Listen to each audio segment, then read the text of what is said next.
Super Bowl weekend is rapidly approaching us, Ricardo. At the end of this week, this Sunday, the Super Bowl will commence against the Kansas City Chiefs and the Philadelphia Eagles. Now, pretty much what we're going to be doing this entire episode is talking about what made these two teams great and what could potentially be their downfalls going into this Super Bowl. Now, at the very end, we're also going to be giving our personal predictions based off of this information that we'll be discussing throughout the entirety of this episode.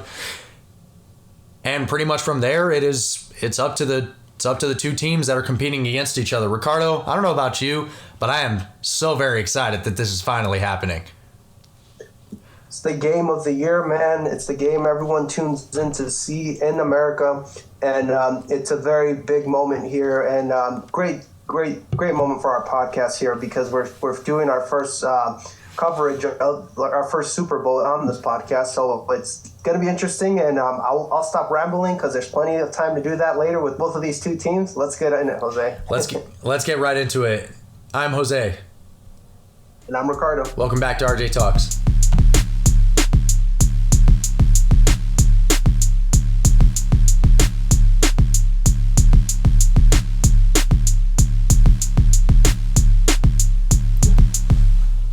Now, Ricardo, going into this, we do know that one of the biggest strengths for Kansas City is obviously Pat Mahomes, right? Patrick Mahomes throughout the entirety of the season, and these are just season stats for the year of 2022. He has thrown the ball 648 times, completed it 435 times for a percentage of 67.1. All right, and he has thrown 12 interceptions throughout this season. Fantastic. And 41 touchdowns. 41 touchdowns in a single season. Ricardo, there's not a whole lot more that you could say about that other than the kid's phenomenal. He truly is. He's sensational as a quarterback in this league. And of course, his confidant, his most trusted confidant in the receiving game is Travis Kelce, right? Who has received the ball for 1,338 yards. Ricardo, I recall, and 12 touchdowns. I recall before the season started, what were we talking about? Who was his biggest weapon going to be? Travis Kelce. And his football IQ was going to be tested because he no longer had his deep threat in Tyreek Hill, who was traded over to the Miami Dolphins. Travis Kelce at this point was going to be his biggest asset, and Juju Smith-Schuster was going to be his number 2. And guess who's number 2 on this list? Juju Smith-Schuster, as far as his stats go. And this is all based off of the Chiefs website. He has received the ball 78 times for 933 yards and 3 touchdowns throughout the entirety of this season. Jerick McKinnon received 9 touchdowns throughout this season. And Mecole Hardman 4, Noah Gray 1, Valdez Scantling 2, right? A solid receiving core all the way around. Now, let's get to the flip side of Kansas City, right? They also have a pretty solid run game. Let's get to the flip side of Kansas City. Their defense. Their defense has been inconsistent throughout this season, right? And there's no question, there's no surprise to that information, right? Ricardo, you being the defensive-minded guru that you are, I think that you can enlighten us in why that is. Well, it's just that's the way it goes with young players, Jose, specifically in the secondary. To get perspective to the average person who doesn't know, like, as far as like what positions get focused on more specifically, the positions that get focused on more closely when you make a mistake, but don't get that much credit when you make when you don't hear the name call or they make good plays, are offensive linemen and secondary players. Those are the two positions in the whole NFL that if you hear your name being called out, you're probably doing something wrong. You don't want to hear that. Now, granted, secondary, you can get interceptions and make key plays, and that's when you get your name called out. But for the general part of everything, Jose, you just want to hear great job by the secondary. You don't want to hear an individual name called out. Same with the O-linemen. You hear a name being called out, typically they're being overrun. But I got to give credit for the playoffs this season, Jose. Kansas City really gambled on the season. I don't think people understand how young these guys actually are. Average age around them is about 22 years old. They're very, very young players, rookies or first-year deal, and we got to give credit to their secondary for maturing before our very eyes in this season. Now, last game against the Cincinnati Bengals with Jamar Chase, with T. Higgins, with Tyler Boyd. Granted, he got hurt a little bit after the fact. They were able to contain them enough to win the game, and they have been the epitome of Spagnuolo's defense, which is play aggressive up front and hold them down and cover them as best you can.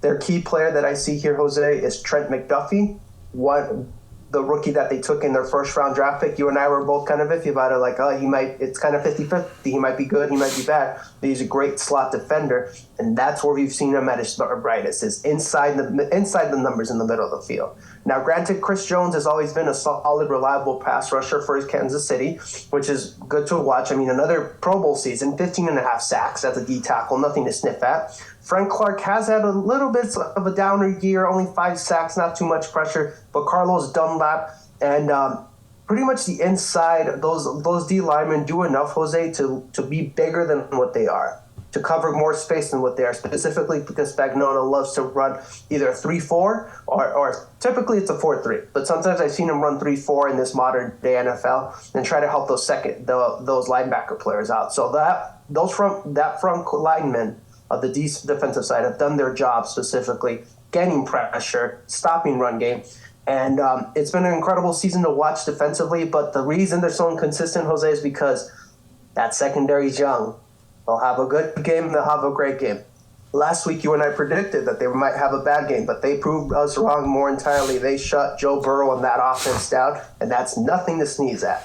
And Steve Spagnuolo keeps showing his worth as a defensive coordinator. This is the man, to the people who don't know, who helped stop the undefeated Patriots in the Super Bowl, held them to 14 points, which is one of the most incredible defensive feats of all time.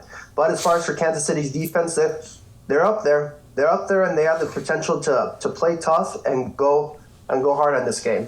But however, they might go up against their biggest challenge yet in this game. So without revealing too much away, that's how their season has been on the defensive side. It's been a lot of tough tackling on the interior, and it's a lot of maturing by these young players, which for Kansas City, it might pay off in the long run. Next season, when those players all come back, they'll be more confident than ever as far as what they're doing, so they'll look even more dominant on the secondary.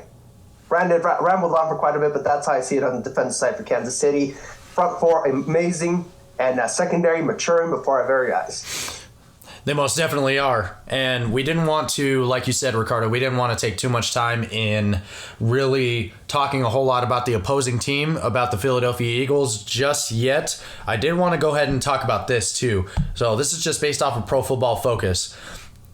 Yes. Kansas City ended up being ranked as the number 4 offensive line in the NFL, particularly with a particular focus on their right tackle, Andrew Wiley, right? He had a solid game up against the Raiders. He allowed a sack and 3 pressures against Max Crosby. And Wiley also surrendered 9 sacks and 49 total pressures over the majority of the season, or over the entirety of the regular season, right?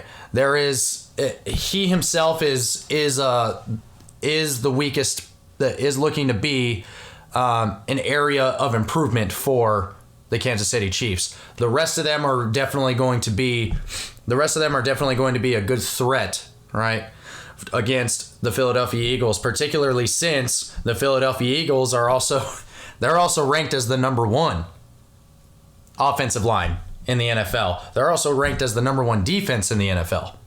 So really quickly, he'll definitely need the help of the veteran, one of the better players on that line, Joe Thuney, the right guard. So it might help out. Joe Thuney might be able to help him out a little bit here and there, so he's not too much of an island. Yeah, their left guard. Their left guard is definitely going to have to help him out in that regard. Right now, we already know that Patrick Mahomes is no stranger to the scramble, right? He can definitely get around the field as much as he can and throw the football as far as he could as well. But I got to tell you, man, I'm a little scared to see a repeat of Super Bowl 55, right? Because Super Bowl 55, I mean, the guy rushed. Patrick Mahomes, if I remember correctly, he rushed for over 500 yards in that game. Why do we have the same thoughts, man? I swear I should speak first next time because it looks like I'm just gonna copy you.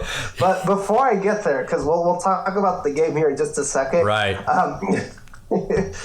Speaking of, seriously, it's ridiculous. But speaking of Patrick Mahomes, I don't think there's any doubt that he's going to win the MVP this year. And I have to give him all the credit in the world because before the season started, and like we do on this show, Jose, we are not afraid to admit when we have been wrong. And I was wrong about this year about Patrick Mahomes, and he's proven to be that he is going to be potentially one of the greats before it's all said and done. I'm not going to get excited like everybody else and call him like a top 5 quarterback already. Relax. He has to complete his career first, and then we can go into that towards the end. However, sorry, Ricardo, I don't mean to cut you off. However, he has done very well this past season, right? He is at this point. At this point, I would say he is, stats-wise, the best quarterback in the NFL from this past regular season. But that is it. That is it. Yeah. And without a doubt, he played differently. And that's what's so hard, Jose, about the NFL. He's making it look easy because he's one of the special guys. He's showing this to us. He's able to play differently when a different offense than he had starting his career. The Chiefs' offense was the main thing. He gets some good running here and there, but ultimately try to chuck it deep to Tyreek Hill and get Travis Kelce deep over the middle.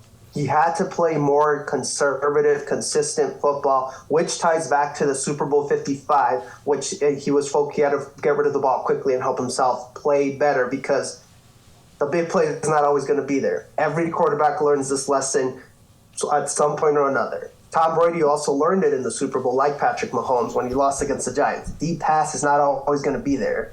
You got to get some chunks here and there and live to fight another day. So to the people who don't know football, who are like, oh, well, he had better seasons. Like his second season was the best. He had 50 touchdowns, incredible numbers, blah, blah, blah, blah, blah. But to me, this was most incredible because everybody knew who the number one target was, and they could not stop Kansas City. They knew he had to get rid of the ball short and play underneath, and they could not stop him from doing it. This is the most impressive year I've seen out of Patrick Mahomes, Jose. And I've seen him play from start to now. And I'm very, very, I got to say, I was very wrong. And I'm very excited to see what he does in the Super Bowl. But I agree with you. I'm a little concerned about movement-wise because this defense is better than Cincinnati's. And it is. That offensive line is definitely going to be put to the test with that top defense. But I wanted to make it a point to give Mahomes his flowers because he's earned it. And as far as until I'm proven otherwise, Jose, he is the top NFL quarterback until further notice. It's going to be him, and then the guys below him, and incredible thing to watch, and unbelievable season. 5,000 passing yards, 41 touchdowns, and incredible to watch. Incredible to watch. Specifically, Jose, this reminds me, and it was a very Brady-like year for him, where he didn't have all the top weapons around him, but he made it work. That's what I'm most impressed of, is that he was able to make it work with whatever was there. Granted, he still has Travis Kelce, no problem, but he had to make it work with no names at receivers, other than Smith-Schuster, But it was all like a bunch of guys in the rotation, which is a lot what we saw Tom Brady in his prime. That's what this year reminded me of. And it was a lot to say that he did something with Juju that we had also predicted throughout the offseason too. We said that Tyreek Hill, and this was well before Tyreek Hill was traded over to Miami. Matter of fact, this was before we even started the podcast, Ricardo, where Juju was going to be a solid number 2 receiver behind Tyreek Hill, had Tyreek Hill stayed, right? And then as soon as Tyreek Hill left, that's when we said, what is he going to do? I mean, he lost Tyreek. That's his deep threat right there. I mean, Juju's not that good. I mean, Mecole Hardman is okay. He's a good scorer from this past season that we had already discussed just now. And who are the other guys, right? So, who are the other guys as far as just what we've heard of them before, right? And we hadn't heard a whole lot from them before. So Marquez Scantling has been a solid number 3 for Patrick Mahomes. But at this point in time, Travis Kelce, Juju, and the rest of the receiving core, they've all been assets to him in one way or another. And that is exactly what matters. That's exactly what matters. And that is exactly why Patrick Mahomes looks the way that he did this past year, is because he passed the ball around and he wasn't afraid to do just that. All right, especially since Tyreek Hill wasn't there. He wasn't the one to be getting open. He passed it to whoever was open. It was unselfish football, and it most definitely has to be that way for him to be as successful as he was, as he continues to be now that they're going to be playing the big game on Sunday. Yeah, and just a quick note on that to add on to that, Jose. Who else had Marcus Valdez-Scantling as a receiver? Aaron Rodgers. Mm-hmm. And who does Patrick Mahomes get compared to most often? Aaron Rodgers, as far as the talent, the arm, everything. Mm-hmm. But here's the main difference between the two, and you can already see this so like early on. Rodgers cares about his numbers, and Mahomes is playing like Brady to win. Just getting the ball out. Get it to whatever it takes to win. I don't need to do the big flashy arm. Everyone can see me do that. And that's what's scary. So not only is it talent, yeah. I think you're just about to say what I was going to say. Go ahead. You go ahead, dude. I was gonna say he could very well put up the numbers like Aaron Rodgers, but he's playing like Brady. But he's not playing like Brady because he's more athletic than Tom Brady is. Yep. It's crazy, man. It's crazy. And quite honestly, that is what sets him apart from every other quarterback in this league. Josh Allen, bless the guy's heart. I mean, he's phenomenal. He has exceeded our expectations. But this past season, he threw 17 interceptions, Ricardo. He was number one in the entire league. If I'm not mistaken, or he might be Brett Favre. Yeah. Oh my goodness. Yeah. I mean, better be careful. At least he didn't come out and say Gotta that. hold that in. Yeah. At least he didn't come out and say that Brett Favre was his favorite quarterback, and it was obvious of that. All right. So, but all in all, Josh Allen, he's a phenomenal quarterback too. But Patrick Mahomes, that's truly what sets him apart, is that he did not have the strongest weapons this past season, with the exception of Travis Kelce, right? But you can't win in this league, and you cannot get as far as you did with just a single receiver on that offense, all right? And with, I mean, somebody with half of the athleticism as Patrick Mahomes would have just been stumped halfway through the season, if not earlier.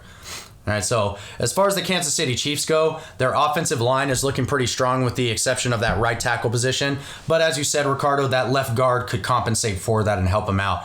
The best player on that offensive line, the kudos that we have to give, is to Creed Humphrey. The second is to Creed Humphrey. He's very clearly the best offensive lineman on that team. He's a big guy. Tone setter. What was that? Tone setter. Tone setter for sure. And it's only his second year, from what I had seen earlier today.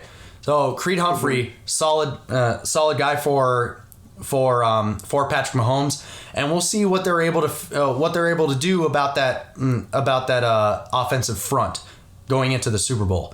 Because like you said, Ricardo, that Eagles defense is better than Cincinnati's. All right? Yeah, they're better than Cincinnati's defense on a good day. On Cincinnati's good day. So we'll see how it goes, man.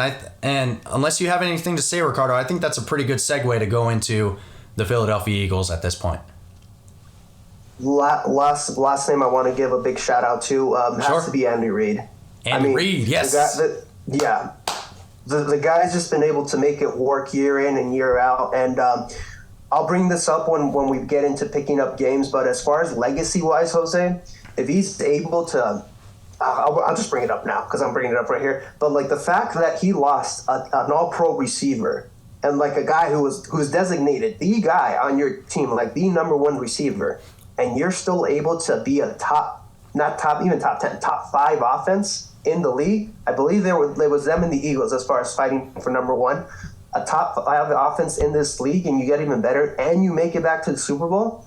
I mean, that's just coaching and like schematics on a whole nother level that me and you have no idea what he's doing, but he's making it work, like doing whatever it takes. Granted, I don't like the flashiness sometimes, like when they did the circle with the Raiders, I'm like, come on, I get it, just like run the plays, like it's okay. But Andy Reid definitely deserves a huge shout out as far as helping Patrick Mahomes and this offense stay at the level that it is. And legacy-wise, if he wins another Super Bowl and he beats the team that fired him, to go to the Super Bowl. It's going to look real good, and I know Bill Belichick's still number one, but Andy Reid's making his case to be like not far behind, like as far as one of those like top coaches of all time. Especially if he stays coached in for so long, and he. Yeah, exactly. So that's the last thing I wanted to end on, and we can move forward with the Eagles, dude. Let's go right ahead. Yeah, Kansas City, best of luck to you. Let's go ahead and start talking about Philly.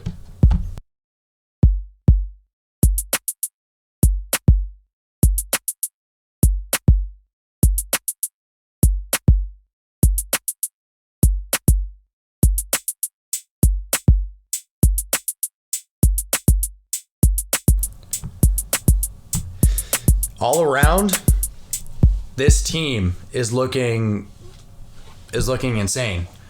Ricardo. According to Pro Football Focus, the Philadelphia Eagles finished first in offensive line rankings. All right, all of their players have been solid. Not a single player of that front offensive line has allowed a single hurry against a Giants team, right? And honestly, their biggest enemy throughout this regular season was the flag, was the penalty. All right, that was their biggest enemy. All right, and matter of fact, they were tied for the most penalties in the NFL this past season, and you know how much penalties hurt. You know how much penalties hurt, Ricardo. I mean, we saw it in the AFC Championship the couple of weeks ago, right? Where the final play of the drive, the Cincinnati Bengals defender, his name slips my mind for a moment. Osai. What was that? Osai. Yeah. He costed some yards, right, for the Cincinnati Bengals. And Kansas City was able to set up that game-winning field goal for that penalty, right? Granted, it's not the defining moment. It's not the defining moment, right? But it certainly doesn't help your case as a football team, especially in a championship game like that. All right, when the stakes are that high. All right, the best player, the most highlighted player on this team, on this front offensive line is Lane Johnson, right? He didn't allow a sack or a hit all season long and literally just surrendered 9 hurries across 551 pass blocking snaps. Once again, courtesy of Pro Football Focus for providing those stats and that info. Ricardo. And he's playing hurt. He's playing hurt this playoffs, by the way. He's been playing hurt, and he's still been dominating. Yeah. So just had to throw that in there. Yeah, absolute beast. And I mean, we haven't even started to talk about the defensive side of the ball. But of course, one of the biggest I don't want to say surprises, Ricardo, but honestly, it seems like the best word to use here. One of the biggest surprises this season, or the person with the most expectations on their back, was no question Jalen Hurts. All right, Jalen Hurts, Absolutely. And we were talking about this throughout the offseason, Ricardo, is that Yes, we were. his expectation for everything, for offensive effectiveness, was completely on him. Right? It was on his back. He was Atlas holding the world up on his back. All right. The entire team was set up for him in the offseason.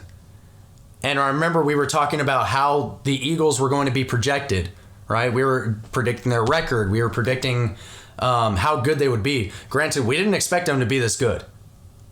But by no stretch did we imagine them to be good. However, we did realize halfway through the episode, and I know you remember, Ricardo, we go, wow, we forgot this team made the playoffs last year. I mean, yeah, they're looking pretty good. Yeah. So, and granted, we did not imagine that they would be this good at all. Mm-hmm. We could say right now that the Eagles have the better team, whereas the Kansas City Chiefs have the better players, right? Their best players outshine the best players of the Philadelphia Eagles, offensively speaking, right? Defensively speaking, that's another story. However, throughout this regular season, and we just need to mention this really quick, Jalen Hurts finished this season with a 66.5% completion percentage. right? 3,701 yards, 22 TDs, and 6 picks. Finished with a passer rating of 101.5. Phenomenal numbers that he has put up. Now, he has less interceptions than, and this is a point that we would want to make at home, for the people at home too that don't know a whole lot of football. Jalen Hurts has less interceptions than Patrick Mahomes, but their offense was playing a lot more balanced this season. So he was probably passing the ball less than what Patrick Mahomes was. If I remember correctly, when you mentioned Mahomes' numbers, Jose, it's 200 attempts less. Yes. From thrown by Jalen Hurts. Yes. So there's a reason why there's less interceptions. There should be. If there's more, then the Eagles have a problem. That's right. That's right. Yeah. At that point, I'd be like, okay, is Jalen Hurts really as an effective passer as we all deem him to be? And he is. However, there's less of an opportunity for him to be throwing interceptions than there is for Patrick Mahomes to be throwing some. Right. And we also have to remember the amount of touchdowns that were being thrown by Jalen Hurts as compared to Patrick Mahomes. Throughout this regular season, Jalen Hurts had 22, and Patrick Mahomes had 41. 41 TD passes, right? So the two of them, there's no comparison when you're talking about their numbers, right? There's no comparison. Patrick Mahomes takes it, right? Even with the 12 interceptions, right? He even then, you also have Jalen Hurts having the highest passer completion percentage. We have to start looking at their gameplay here and what exactly their team situation was. And that was the offensive scheme. Yeah. Right? Was one team was heavier passing and the other was not.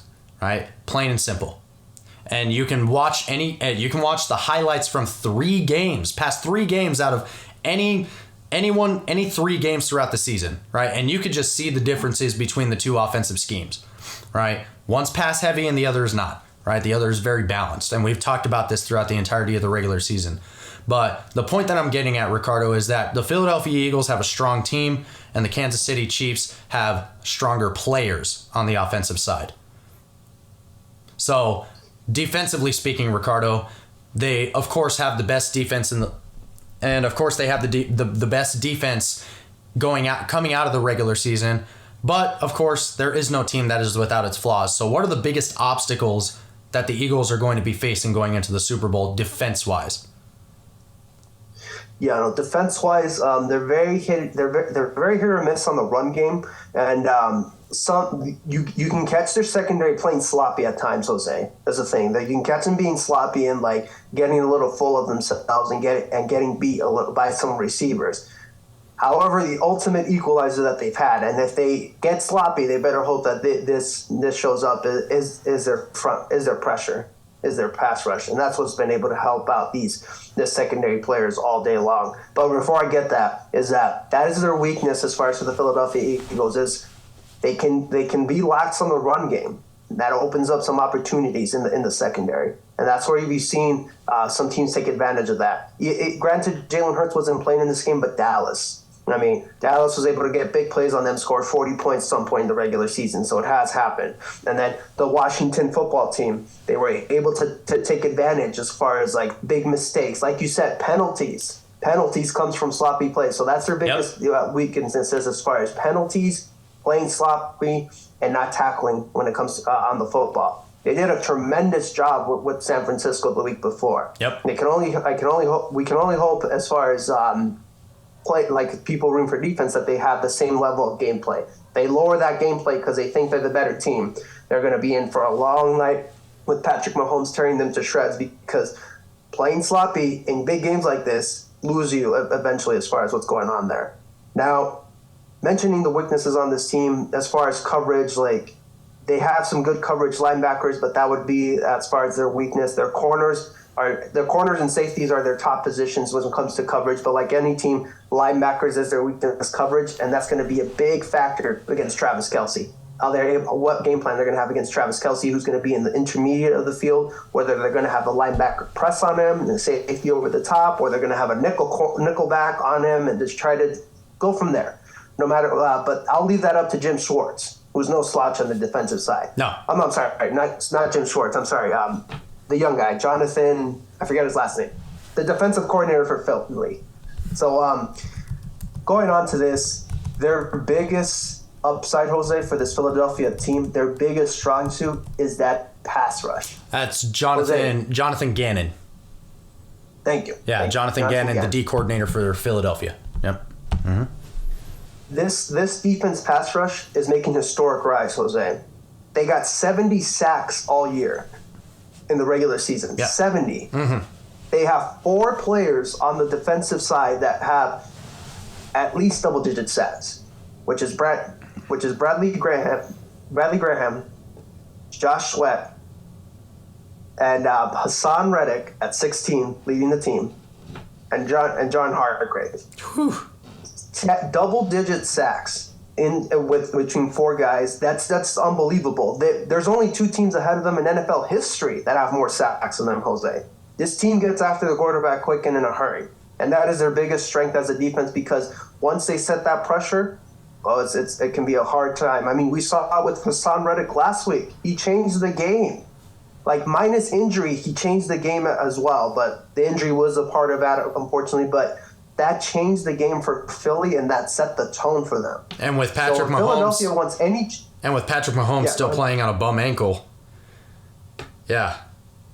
If Philly wants any chance to win the Super Bowl one more time, it's gonna start and end with their pass rush and how they're going to be able to get to Patrick Mahomes. Oh yeah, because Andy Reid, no dummy. He's faced a similar style like this before with good pass rush, and they were able to get advantage of that. But before we get into that, as far as like Super Bowl matchups and like kind of game plan, how we see it going, I have to give a huge shout out to this player, C.J. Gardner-Johnson, Jose.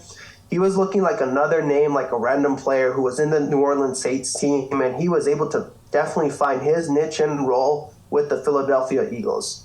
Lead safety going off against them, having a great season, 6 interceptions for his year. I believe it ties for his career high. So C.J. Gardner-Johnson has definitely found a home with the Philadelphia Eagles. And this 2 quarterback duo, Jose, in the NFL, we didn't see them becoming the best duo in the league. But James Bradbury and Darius Slay, my goodness. I mean, they play elite when they don't play sloppy. When they don't play sloppy, they're one of the best quarterback duos in the NFL. And defensively, if Philadelphia is able to contain the run and not let the Chiefs get decent enough plays, if they keep the Chiefs ahead of them, they can have a good chance of trying to limit Mahomes down and see what they can do. Now, we have seen evidence of this in the past, specifically with Mahomes, but with other teams as well. Jose, I'm going to bring this up really quickly, and then we might go into our prediction here in a second. But this Philadelphia Eagles front 4 reminds me of one group in particular, one of the best group of pass rushers I ever saw. And you can probably guess who I'm going to go with. 2007 Giants. Yeah. Front pass rush that had like 4 defensive ends pressuring the MVP of that time and one of the best offenses of all time, Tom Brady. Were able to completely destroy the game and were able to hold them enough so their team had a chance to win. And the reason I bring this up is I was watching some highlights today, and that one came up today, and you're like, you know what, I'll watch 42 just to see how it was. And that's a great example, Jose, that Super Bowl. And to the people who haven't seen it, I recommend watching it. It's one of the greatest games of all time. It's great. You should definitely watch it if you get the chance. It's on YouTube. That's one of the greatest examples of setting a tone defensively and changing the outlook completely. Because stats are stats in a season. Like, it doesn't matter. Like once you get in the game and that momentum shifts, it changes everything. It doesn't matter who you're playing. It doesn't matter how great the quarterback is. That's the best example of defense winning championships. And specifically because, Jose, they sacked Tom 5 times in that game. He fumbled the ball twice. They were able to recover one of them, and they were able to bother him just enough to not let that team win. And then we also got Super Bowl 55.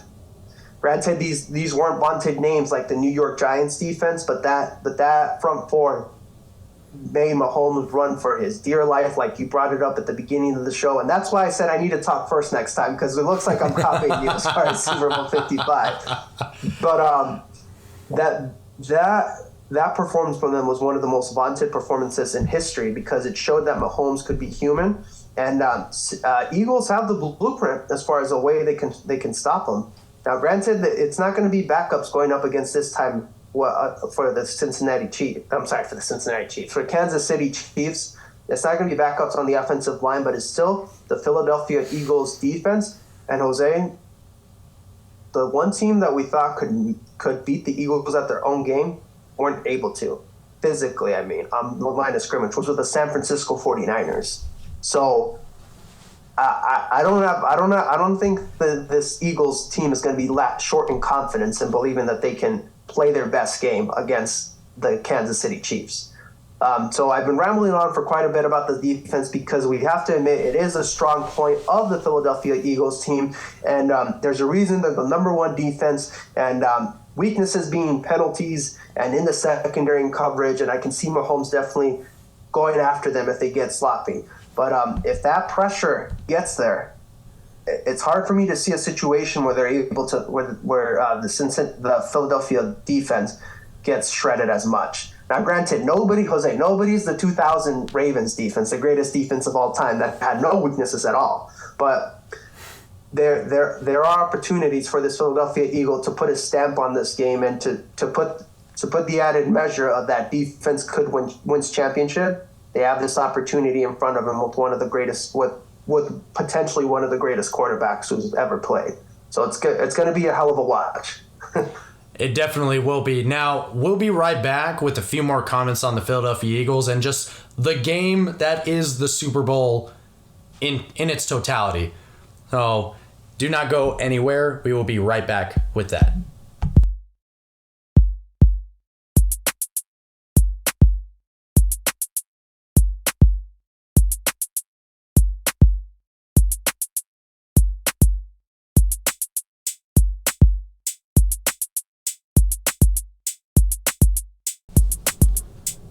And we are back. So we just wanted to wrap up this segment of the podcast at this point in time. The Philadelphia Eagles are a very scary team, Ricardo. There's no question about it, right? To be facing in the Super Bowl, the biggest game of the year. On both sides of the ball, you have the top-rated, not only do you have the top-rated defense, but you also have the top-rated offensive line in the NFL. And, of course, this is based off of the offensive line rankings are based off of Pro Football Focus, but they are still a pretty trusted source for those kinds of rankings and those kinds of placements. Those metrics because they offer those kinds of because they offer some stats to back them up. Right? The Philadelphia Eagles were above the Baltimore Ravens offensive line, just to give some perspective, and the Green Bay Packers offensive line. Right? And the best defenses in the NFL, or the best defense in the NFL was, of course, the Philadelphia Eagles. And this was based off of Sportsnot. The number 2 best defense in the NFL was the Kansas City Chiefs going into the postseason, or going into the Super Bowl. All right, they were previously the number 4 ranked defense. So it's very interesting to be seeing these kinds of numbers that are being put up by these two teams, right? Because they had a hell of a game coming out of their championship run. But now we are at the big game. And that is exactly what we wanted to start talking about now. Historically, what exactly does this game mean? And what does it do for each one of these teams that is playing in it? So very obviously, Ricardo, and I wanted to preface it with this, very obviously, these are the 2 best teams in the league, right? They couldn't have gotten this far by luck alone, right? And we've already discussed what makes most of these teams great and what exactly they could be improving on going into this Super Bowl run, right? Historically speaking, and this is just the Super Bowl, historically speaking, the momentum shifts only about twice. It's not a regular season game where it goes back and forth and it's just this wild, unpredictable show, right? Against the second to last rated team and one of the higher ranked teams. It's not a regular season game like that, right? And with these two teams being as good as they are, right, they obviously have game plans that are going to fit that particular team, that particular setting, right? if it goes one way for one team and all of a sudden it switches directions, more often than not, that tone setter is going to give us the result of that game, right? For example, right, we have Super Bowl 51, right? That's a very popular example. The Falcons were just completely destroying the Patriots going into the fourth quarter, right? 28-3. Going into the third quarter, it ended up being 28-3. The Patriots came back, and the Atlanta Falcons just could not get a stop on him at all, right? And Ricardo could not get a stop on him at all, and we already know how that one ended, right? Ricardo, another example that you had to provide. Absolutely. And I'll go most recently. So with 51, it was definitely the Falcons pouring on. And you and I both know the moment the momentum shifted was that Strack forced fumble by Dante Hightower. Yes, sir. Back-to-back Super Bowls that he makes great plays. Oh, yes. All right. So another example I can provide was most recently last year's Super Bowl. So it looked like the Bengals were definitely going to have their way going in. So it was a close game. Bengals took the momentum through a huge bomb to the end zone by T. Higgins by Joe Burrow. And then Matthew Stafford throws a poor interception. And then the Bengals looks like they have momentum on their side. Like, okay, we're going to score another touchdown and blow this game open.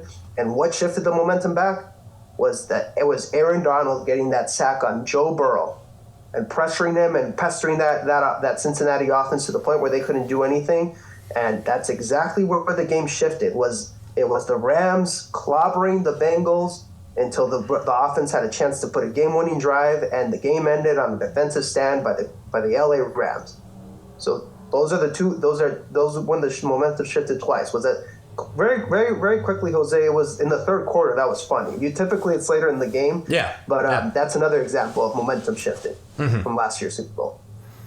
Because you're not going to be making a whole lot of dramatic changes throughout the Super Bowl, right? Coaches hesitate to make those kinds of changes throughout the regular season. So why would they make those kinds of adjustments during the Super Bowl? All right. It could be a number of factors that we just aren't really getting into right now, right? That could be an entire Ricardo, you and I know that can be an entire episode in and of itself of just talking about the history of the Super Bowl, what determined the victories for each one of those teams, the former champions of each one of those games. We could talk about that all day. All right. But the fact of the matter is this. The Super Bowl, historically speaking, and this has been a pattern throughout years, where the momentum does not shift very much. It's not meant to be this super crazy, out of control game. Now, if it ends up being that, then that's even better, right? That's even better for the audience, for the viewers, right? Yeah. But at this point in time, the Super Bowl is what it is, right? It's a very heavily contested game that only so many teams can really handle and play in, right?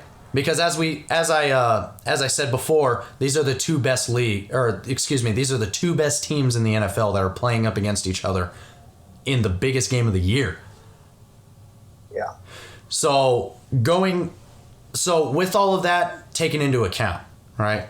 The Eagles' successes as well as their areas of improvement, the Kansas City successes as well as their areas of improvement, the way the Super Bowl has really panned itself out throughout 56 games, right? Year after year after year.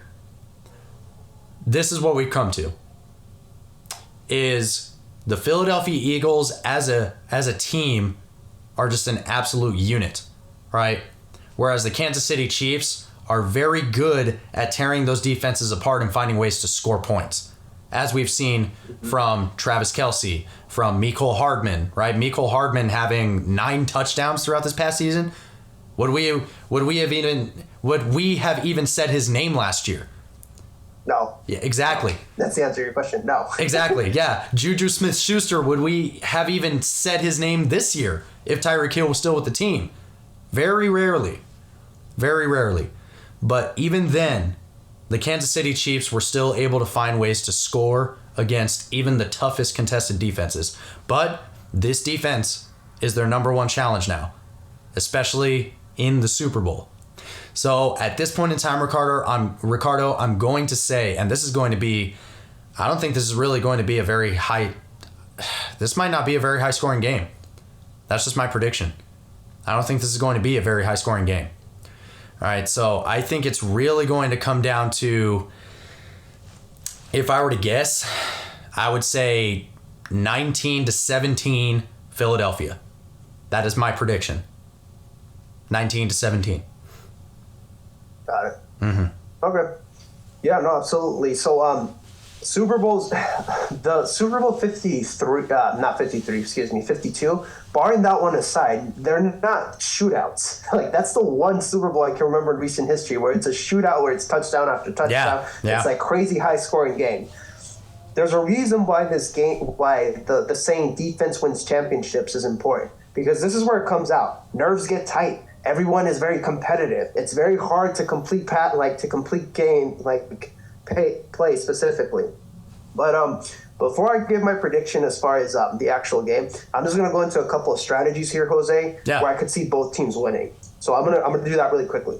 So for Kansas City's strategy for them to win the game, what they have to do more than anything at all, they need to stop the run.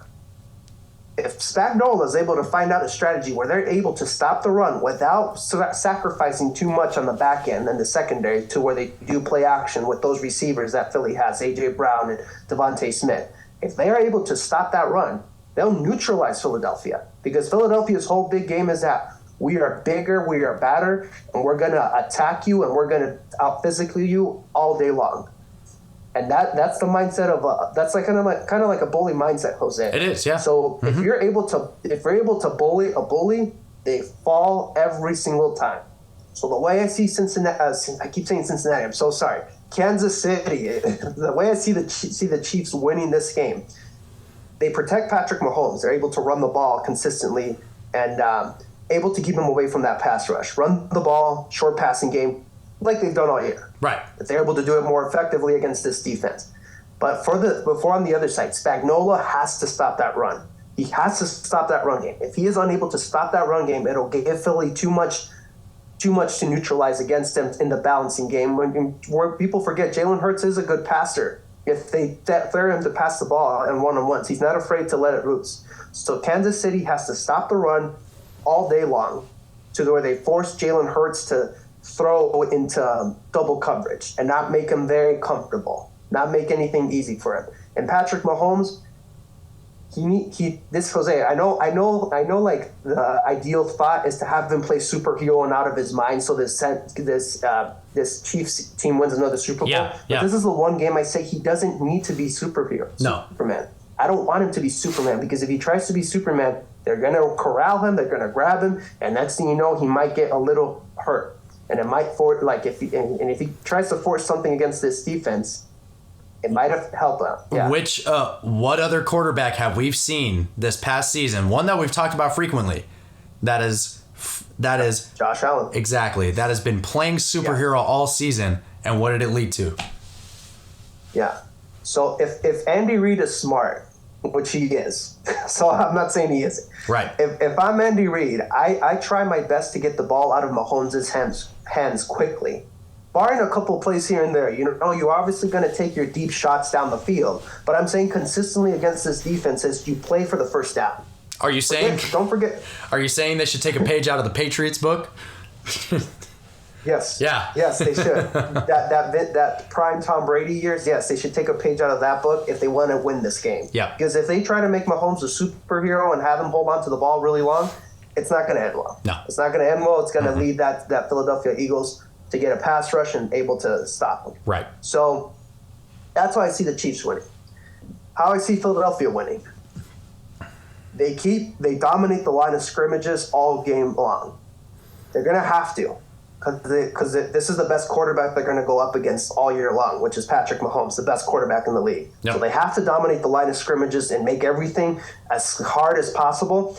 They need to take a page out of the 2007 Giants playbook and the Tampa Bay playbook, which results in this defense dominating the line of scrimmage and forcing Patrick Mahomes to get rid of the ball, i.e. the 2007 Giants, the OG strategy on that, which is pester that quarterback until he doesn't have a chance to do anything to you anymore. which is they need to get more than one sack on them, and they need to hit them all game long. Yeah. The same way that the 07 Giants strategy they used against us, keep the ball out of Mahomes' hand as much as you can.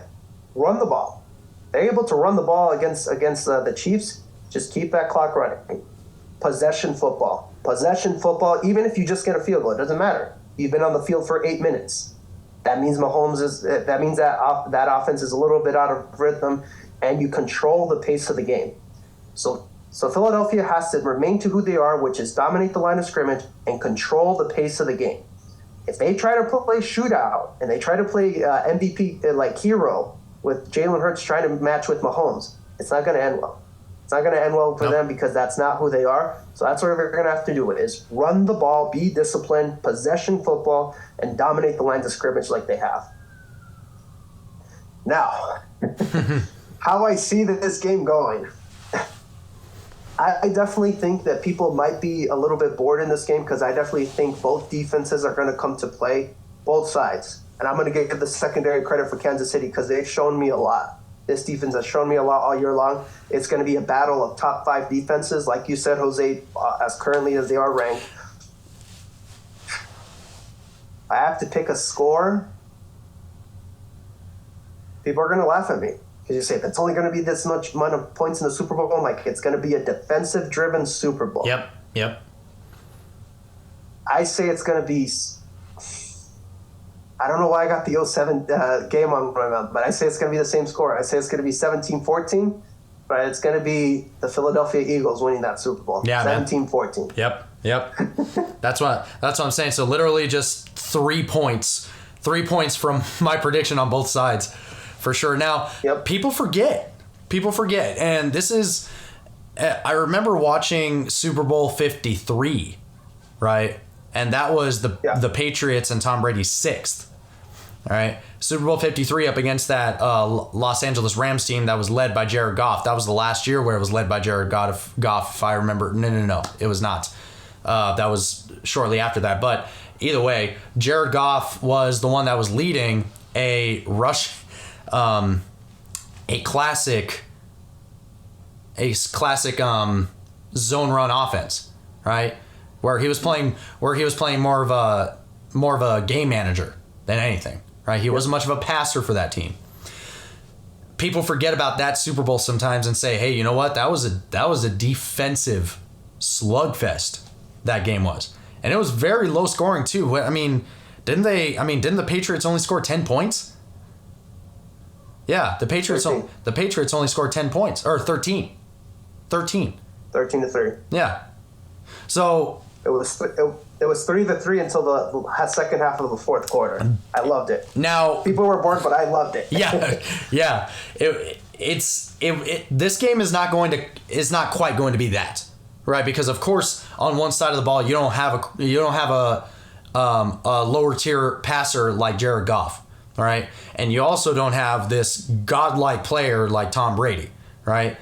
Who can just get a touchdown no matter what game, no matter what kind of game it is, all right? You have 2 very strong quarterbacks, as we have already discussed, right, beforehand. We have 2 very strong quarterbacks who will be able to get the ball down the field and at least score 1 single touchdown, right? Or in this case, we both predicted that they'll score at least 2, right?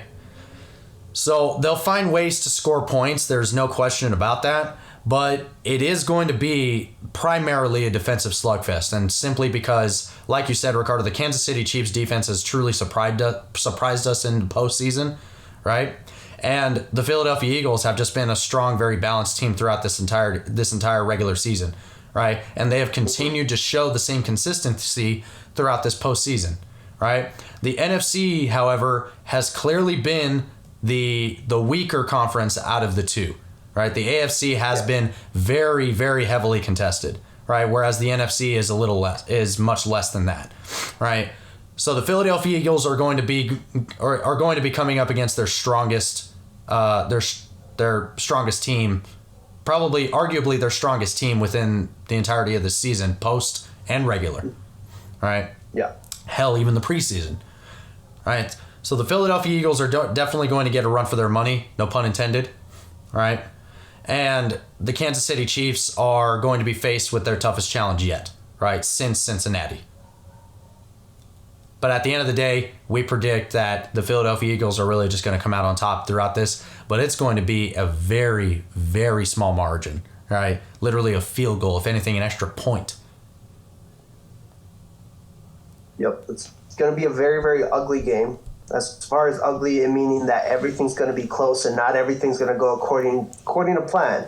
Like this could well be a 3-point game heading into the fourth quarter, low scoring. Yeah, I can see it happening like that. Like there's no doubt in my mind. Like that's how close and back and forth it's going to be.